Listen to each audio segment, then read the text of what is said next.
Hi everyone, welcome to Nescare YouTube channel. ഇത് നമ്മൾക്ക് വളരെയധികം റെയർ ആയിട്ട് കാണപ്പെട്ടിരുന്ന ഒരു ഡിസീസ് കണ്ടീഷനെ പറ്റി ഡിസ്കസ് ചെയ്യാം. That is kuru disease. Kuru is an extremely rare, invariably fatal neurological disorder caused by infectious misfolded proteins called prions. Kuru disease എന്ന് പറയുന്നത് വളരെയധികം വിചിത്രകരമായ രീതിയിൽ വ്യക്തികളിലേക്ക് ട്രാൻസ്മിറ്റ് ചെയ്യുന്ന ഒരു ഡിസീസ് ആയിരുന്നു. അത് മെയിനായിട്ടും നമ്മളെ അഫക്റ്റ് ചെയ്തിരുന്നത് നമ്മുടെ ന്യൂറോളജിക്കൽ സിസ്റ്റത്തിനെയായിരുന്നു, നെർവ് സിസ്റ്റത്തിനെയായിരുന്നു. അതുപോലെ അതിന് മെയിനായിട്ടും കാരണമായിരുന്ന പ്രോട്ടീൻസ് ആണ്. അതിന് പേരാണ് പ്രയോൺസ് എന്ന് പറയുന്നത്. ഇത് എങ്ങനെയാണ് ട്രാൻസ്മിറ്റ് ചെയ്യുന്നതെന്ന് നോക്കാം. It was very common among four people of Papua New Guinea in the 20th century through ritualistic cannibalism. ഇത് ഏറ്റവും കൂടുതൽ ഫെമിലിയർ ആയിരുന്നത് അല്ലെങ്കിൽ പ്രചാരത്തിലായിരുന്നത് പാപ്പുവ ന്യൂ ഗിനിയയിൽ ഉണ്ടായിരുന്ന ഫോർ പീപ്പിൾ എന്ന് പറയുന്ന ഒരു ഗോത്രവർഗത്തിലായിരുന്നു. ഇത് മെയിനായിട്ടും ഈ ഒരു ഡിസീസ് ട്രാൻസ്മിറ്റ് ചെയ്യാനായിട്ടുള്ള കാരണം അവരുടെ ആചാരപരമായിട്ടുള്ള അല്ലെങ്കിൽ ഭോജന രീതിയായിരുന്നു മെയിനായിട്ടും ഈ ഒരു ഡിസീസ് ട്രാൻസ്മിറ്റ് ചെയ്യാനായിട്ടുള്ള റീസൺസ്. അതായത് ഒരു വ്യക്തി മരിച്ചു കഴിയുമ്പോൾ അവരെ അടക്കം ചെയ്യുന്നതിന് പകരം അവരുടെ മൃതദേഹം ഭക്ഷണമായി ഉപയോഗിച്ച് അങ്ങനെ ഭക്ഷണമായി ഉപയോഗിക്കുന്നത് വഴി ആ ഇൻഫെക്റ്റഡ് ആയിട്ടുള്ള പ്രയോൺസ് എന്ന് പറയുന്ന പ്രോട്ടീൻസ് വ്യക്തികളിലേക്ക് എത്തിച്ചേർന്നാണ് ഈ ഒരു അസുഖം പടർന്നിരുന്നത്. ഇനി എന്തുകൊണ്ടാണ് ഇതിനെ ഖുറു എന്ന് പറയുന്നത്, അല്ലെങ്കിൽ എന്തുകൊണ്ടാണ് ആ ഒരു പേര് ഇതിന് കൊടുത്തിരുന്നത് നോക്കാം. The term kuru means trembling and comes from the Fore word kuria or guria which means to shake. ഈ ഡിസീസ് കണ്ടീഷനിൽ ഉണ്ടായിരുന്ന ആൾക്കാരിൽ ഏറ്റവും കൂടുതലായിട്ട് കണ്ടിരുന്ന ഒരു സിംറ്റം ആയിരുന്നു ട്രമർ എന്ന് പറയുന്നത്. അതായത് പ്രത്യേകിച്ചും പേഷ്യൻസിനെ ന്യൂറോളജിക്കൽ സിസ്റ്റത്തിനെ അഫക്റ്റ് ചെയ്യുന്നത് കൊണ്ട് തന്നെ ശരീരമാസകലം വിറയ്ക്കുന്ന ഒരു അവസ്ഥയിലൂടെയായിരുന്നു പേഷ്യന്റ് കടന്നു പോകുന്നത്. അതുകൊണ്ട് തന്നെയാണ് ഈ ഒരു ഡിസീസിനെ, ഖുറു എന്ന വാക്കിനർത്ഥം ട്രെംബ്ലിംഗ് എന്നാണ്, അല്ലെങ്കിൽ ട്രമർ എന്നാണ്. അതുകൊണ്ടാണ് ഈ ഒരു ഡിസീസിനെ ഖുറു ഡിസീസ് എന്ന് പറയുന്നത്. ഓക്കെ, ആ ഒരു മീനിങ് വന്നത് കുരിയ അല്ലെങ്കിൽ ഗുയ എന്ന് പറയുന്ന വേർഡ്സിൽ നിന്നാണ്. It is also known as laughing sickness, otherwise laughing death, due to abnormal burst of laughter from the patients. Patient ഏകദേശം ഒരു ടെർമിനൽ സ്റ്റേജിലേക്ക് പോകുന്ന സമയത്ത് ന്യൂറോളജിക്കൽ ബാലൻസ് അവിടെ നഷ്ടപ്പെടുകയും അത് മുഖേന പേഷ്യന്റിനെ ചിരി നിർത്താൻ സാധിക്കാതെയും വരുന്നു. തീർച്ചയായിട്ടും മറ്റു രീതിയിൽ പറയുവാണെങ്കിൽ ചിരിച്ചുകൊണ്ട് മരണത്തിലേക്ക് നടന്നെടുക്കുന്ന ഒരു വളരെയധികം പ്രാകൃതമായ ഒരു അസുഖമാണ് ഖുറു ഡിസീസ്. ഇനി എന്തുകൊണ്ടാണ് ഈ ഒരു ഖുറു ഡിസീസ് ഒരു നരഭോജന രീതിയിലൂടെ അല്ലെങ്കിൽ ആ ഒരു ആചാരം അനുസരിച്ച് പേഷ്യന്റിലേക്ക് അല്ലെങ്കിൽ ഒരു പേഷ്യന്റിന് ഈ ഒരു അസുഖം വരുത്തുന്നത് നോക്കാം.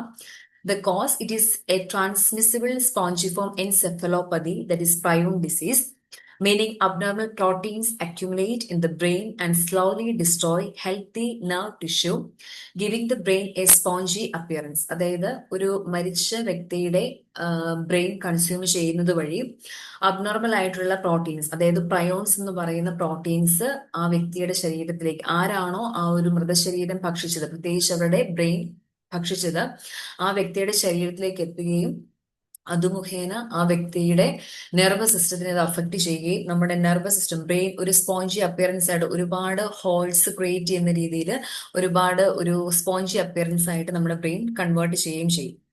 ഇനി എങ്ങനെയാണ് ഈ ഒരു ഡിസീസ് മറ്റൊരാളിലേക്ക് ട്രാൻസ്മിറ്റ് ചെയ്യുന്നത്, അല്ലെങ്കിൽ എങ്ങനെയാണ് ഇതൊരു ഡെഡ് ബോഡി കൺസ്യൂം ചെയ്യുന്ന വഴി കിട്ടുന്നത്? It was spread among the four people via funerary cannibalism. Deceased family members were traditionally cooked and eaten, which was thought to help free the spirit of the dead. ആ ഒരു four ഗോത്രവർഗക്കാരിൽ ഉണ്ടായിരുന്ന ഒരു വിശ്വാസ രീതിയായിരുന്നു, അവരുടെ ഗോത്രത്തിലുള്ള ഒരു വ്യക്തി മരിച്ചു കഴിയുമ്പോൾ ആ വ്യക്തിനെ അടക്കം ചെയ്യുമ്പോൾ അതുവഴി പുഴുക്കൾ അത് തിന്നുന്ന ആ ഒരു ശരീരം അവശിഷ്ടം തിന്നുന്നതിന് പകരം അവരുടെ ഗോത്രത്തിലുള്ള ആൾക്കാർ തന്നെ അത് കൺസ്യൂം ചെയ്യുകയാണെങ്കിൽ ആ മരിച്ച വ്യക്തിയുടെ ആത്മാവിന് ശാന്തി കിട്ടുമെന്നൊരു കോൺസെപ്റ്റ് ആയിരുന്നു ഈ ഒരു പ്രാചീന രീതിയിലേക്ക് അവരെ എത്തിച്ചേർന്നത്. അതുകൊണ്ട് തന്നെ വളരെയധികം പ്രാകൃതമായ രീതിയിലാണ് അവർ അത് ഭക്ഷിച്ചിരുന്നത്. കാരണം ഒരു വ്യക്തി മരിച്ചു കഴിയുമ്പോൾ പല രീതിയിൽ അവരുടെ ഇന്റേണൽ ഓർഗൻസ് പുറത്തെടുക്കുകയും അതോടൊപ്പം തന്നെ ബ്രെയിൻ പുറത്തെടുക്കുകയും അത് മറ്റു പല ഇലക്കറികൾ, പച്ചിലകള്, അതുപോലെ തന്നെ മുള പോലെയുള്ള വസ്തുക്കളോടൊപ്പം തന്നെ ചേർത്ത് വേവിച്ച് ഒരു പ്രത്യേക രീതിയിൽ ഒരു ആഘോഷമാക്കി തന്നെയാണ് ഈ ഒരു ഭക്ഷണ രീതിയിലേക്ക് അവർ പ്രവേശിച്ചിരുന്നത്. കാരണം ഇത് കഴിക്കുന്നത് തന്നെ വലിയൊരു ആഘോഷമായിട്ട് അവരുടെ ഗോത്രത്തിലുള്ള എല്ലാവരെയും ഇൻവൈറ്റ് ചെയ്ത്, തീർച്ചയായിട്ടും ഇത് സ്ത്രീകൾക്കും കുഞ്ഞുങ്ങൾക്കും ആയിരുന്നു കൂടുതലും കൊടുത്തുകൊണ്ടിരുന്നത്. കാരണം ആണുങ്ങളെ സംബന്ധിച്ചിടത്തോളം അവർക്ക് വേട്ട എന്ന് പറയുന്ന ഒരു രീതിയെ ഈ ഒരു ബ്രെയിൻ കൺസ്യൂം ചെയ്യുന്നത് വഴി അത് ചിലപ്പോൾ അവരുടെ ആ ഒരു ബ്രെയിൻ ഹണ്ടിങ്ങിന്റെ സ്കില്ലിനെ അത് അഫക്റ്റ് ചെയ്യുന്ന ഒരു കോൺസെപ്റ്റ് അവർക്കുണ്ടായിരുന്നു. അതുകൊണ്ട് തന്നെ ആണുങ്ങൾ ആരും ഈ ഒരു ബ്രെയിൻ കൺസ്യൂം ചെയ്തിട്ടില്ല. പകരം സ്ത്രീകൾക്കും അതുപോലെ തന്നെ കുട്ടികൾക്കുമാണ് കൂടുതലായിട്ടും ബ്രെയിൻ ഭക്ഷിക്കാനായിട്ട് കൊടുത്തിരുന്നത്. അതുകൊണ്ട് തന്നെയാണ് ഇത് കൂടുതലായിട്ടും സ്ത്രീകളിലും കുട്ടികളിലും കണ്ടുവരുന്നത്. Women and children usually ate the brain where infectious prions were most concentrated and therefore were more commonly affected. ഏറ്റവും കൂടുതലായിട്ട് ഈ ഇൻഫെക്റ്റഡ് ആയിട്ടുള്ള പ്രയോൺസ് കാണുന്നത് ഈ ബ്രെയിൻ ടിഷ്യൂസിലായിരുന്നു. അതുകൊണ്ട് തന്നെയാണ് അത് കൺസ്യൂം ചെയ്തിട്ടുള്ള സ്ത്രീകളിലും കുട്ടികളിലും ഈ ഒരു അസുഖം പെട്ടെന്ന് പടർന്നു പിടിക്കാനായിട്ട് കാരണം. ഈ പ്രയോൺസ് ഒരു കാരണവശാലും നശിച്ചു പോകുന്നില്ല. വർഷങ്ങളോളം ഒരുപക്ഷെ അത് എത്രമാത്രം ഡിസിൻഫെക്ട് ചെയ്യാൻ നോക്കിയാൽ പോലും അതിന്റെ പ്രസൻസ് എപ്പോഴും അങ്ങനെ തന്നെ ഉണ്ടായിരിക്കും. അത്രയും വിറലൻസ് ആണ് ആ ഒരു പ്രയോൺസിനുള്ളത്. Then incubation and progression. Kuru is infamous for its exceptionally long incubation period, which can range from 10 to 50 years after initial exposure. ഒരുപാട് പ്രത്യേകതകൾ അടങ്ങിയ ഒരു ഡിസീസാണ് കുറു ഡിസീസ്. ഒന്ന്, ഇതിന്റെ പ്രത്യേകതയായിട്ടുള്ള ലാഫിംഗ് സിംറ്റംസ് തന്നെയാണ്. അതുപോലെ തന്നെ ഇതിന്റെ ഏറ്റവും സ്പെസിഫിക് ആയിട്ടുള്ള ഒരു ഫീച്ചറാണ് ലോങ് ഇൻക്യുബേഷൻ പീരീഡ്. നമുക്കറിയാം യൂഷ്വലി ഒരു കമ്മ്യൂണിക്കബിൾ ഡിസീസ് ആകുമ്പോൾ മാക്സിമം ഒരു 21 ഡേയ്സ് വരും, അല്ലെങ്കിൽ അപ് ടു ഒരു 40, മാക്സിമം ഒരു 60 ഡേയ്സ് തന്നെ നമുക്ക് എക്സ്പെക്ട് ചെയ്യാം. പക്ഷേ കുറു ഡിസീസിനെ സംബന്ധിച്ചിടത്തോളം അതിന്റെ ഏറ്റവും ഒരു ഫീച്ചർ എന്ന് പറയുന്നത് അതിന്റെ ലോങ് ഇൻക്യുബേഷൻ പീരീഡ് ആണ്. അത് മാക്സിമം ഒരു 50 ഇയേഴ്സ് വരെ ഈ ഒരു ഡിസീസ് നമുക്ക് എക്സ്പെക്ട് ചെയ്യാനായിട്ട് സാധിക്കും. ഫോർ എക്സാമ്പിൾ, ഒരു 2 വയസ്സുള്ള കുഞ്ഞിനെയാണ്, അല്ലെങ്കിൽ ഒരു 2, 3, 4 വയസ്സുള്ള ഒരു കുഞ്ഞിനാണ് ഈ ഒരു ബ്രെയിൻ കൺസ്യൂം ചെയ്യാൻ കൊടുക്കുന്നതെങ്കിൽ ആ കുഞ്ഞിന്റെ ഒരു 54ാമത്തെ വയസ്സിൽ വേണമെങ്കിൽ ഈ ഒരു സിംറ്റംസ് എക്സ്പെക്ട് ചെയ്യാവുന്നതാണ്. Once clinical symptoms begin, the disease is 100% fatal, typically causing death within 12 to 24 months, usually from pneumonia or secondary infection. പക്ഷെ ഇതിന്റെ ഏറ്റവും വലിയൊരു പ്രത്യേകത എന്ന് പറയുന്നത് ഈ ഒരു ഡിസീസിന് 10 മുതൽ 50 വർഷം വരെ ഒരു ഇൻക്യുബേഷൻ പീരീഡ് പറയുന്നുണ്ട് എങ്കിൽ പോലും എപ്പോഴാണോ പേഷ്യന്റിനെ ഡിസീസ് ഐഡന്റിഫൈ ചെയ്യുന്നത് അല്ലെങ്കിൽ സിംറ്റംസ് കാണിച്ചു തുടങ്ങുന്നത്, ആ സിംറ്റംസ് കാണിക്കുന്നത് മുതൽ ഏകദേശം 2 വർഷക്കാലം മാത്രമേ പേഷ്യന്റിന് ആയുസ് ഉണ്ടായിരിക്കുള്ളൂ. പക്ഷേ ഈ 2 വർഷം എന്ന് പറയുന്നത് പേഷ്യന്റിനെ സംബന്ധിച്ചിടത്തോളം വളരെയധികം മോശകരമായ ഒരു അവസ്ഥയിലൂടെ ആയിരിക്കും പേഷ്യന്റ് കടന്നു പോകുന്നത്. അതായത് പലവിധങ്ങളായ സിംറ്റംസിലൂടെ ആയിരിക്കും പേഷ്യന്റ് കടന്നു പോകുന്നത്. വളരെ പെയിൻഫുൾ ആയിട്ടുള്ള സിറ്റുവേഷൻസ്, പേഷ്യന്റ് നടക്കാനായിട്ടുള്ള ബുദ്ധിമുട്ട്, അത്തരം വളരെയധികം അവസ്ഥയിലൂടെ ആയിരിക്കും പേഷ്യന്റ് ഈ 2 വർഷം കടന്നു പോകുന്നത്. Then symptoms. Kuru primarily affects the cerebellum, the part of the brain responsible for coordination, and progresses through 3 specific stages. എന്തുകൊണ്ടാണ് വളരെയധികം സിംറ്റംസ് പേഷ്യന്റ് കാണിക്കുന്നത് ചോദിച്ചു കഴിഞ്ഞാൽ, ഏറ്റവും കൂടുതൽ ബ്രെയിനിനെ അഫക്റ്റ് ചെയ്യുന്നത് സെറിബെല്ലത്തിലാണ്. നമ്മൾക്കറിയാം സെറിബെല്ലമാണ് നമ്മുടെ ബോഡീനെ ബാലൻസിൽ കൊണ്ടുപോകുന്ന ഒരു ബ്രെയിൻ സ്ട്രക്ചർ എന്ന് പറയുന്നത്.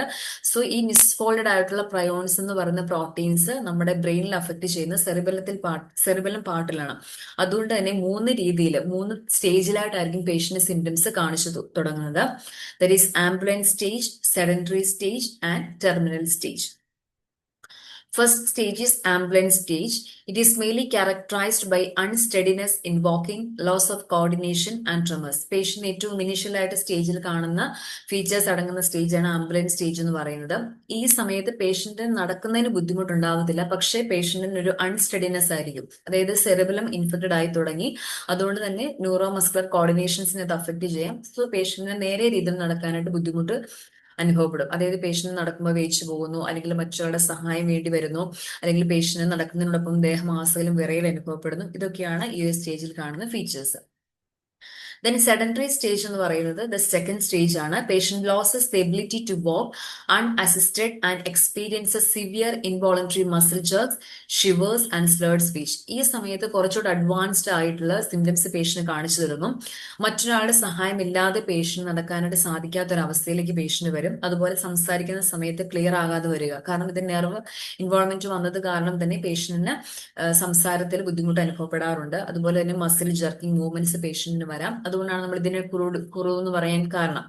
Then patients may also experience unpredictable and uncontrollable bursts of laughter which earned the illness the nickname laughing sickness or laughing death. അതായത് പേഷ്യന്റിനെ സംബന്ധിച്ചിടത്തോളം ഒരു ന്യൂറോ മസ്കുലർ വീക്ക്നെസ്സിലേക്ക് പേഷ്യന്റ് പോകും, അവർക്ക് മസിൽ സ്പാസംസ് വരും, അതുകൊണ്ട് തന്നെ അവർക്ക് ചിരി കൺട്രോൾ ചെയ്യാൻ പറ്റാത്ത രീതിയിലുള്ള ഒരു ചേഞ്ചസിലേക്ക് പേഷ്യന്റ് പോകും. അതുകൊണ്ട് തന്നെ വളരെയധികം ഭീകരമായ അവസ്ഥയിലൂടെയാണ് പേഷ്യന്റ് കടന്നു പോകുന്നതെങ്കിലും നമുക്ക് എക്സ്റ്റേണലി നോക്കുമ്പോൾ പേഷ്യന്റ് ഒത്തിരി ചിരിക്കുന്നതായിട്ട് തോന്നും, പക്ഷെ അവർ അനുഭവിക്കുന്നത് വളരെയധികം കോൺട്രഡിക്ടറി ആയിട്ടുള്ള എക്സ്പീരിയൻസ് ആണെങ്കിൽ പോലും ലാഫ്റ്റർ ആയിരിക്കും ഏറ്റവും കൂടുതൽ ഐഡന്റിഫൈ ചെയ്യുന്ന ഫീച്ചർ എന്ന് പറയുന്നത്. Then it will be leading to another stage that is called terminal stage. The patient becomes bedridden, incontinent and unable to swallow or speak. ഒരു മൂന്നാമത്തെ ലെവൽ എന്ന് പറയുന്നത് ടെർമിനൽ സ്റ്റേജ് ആണ്.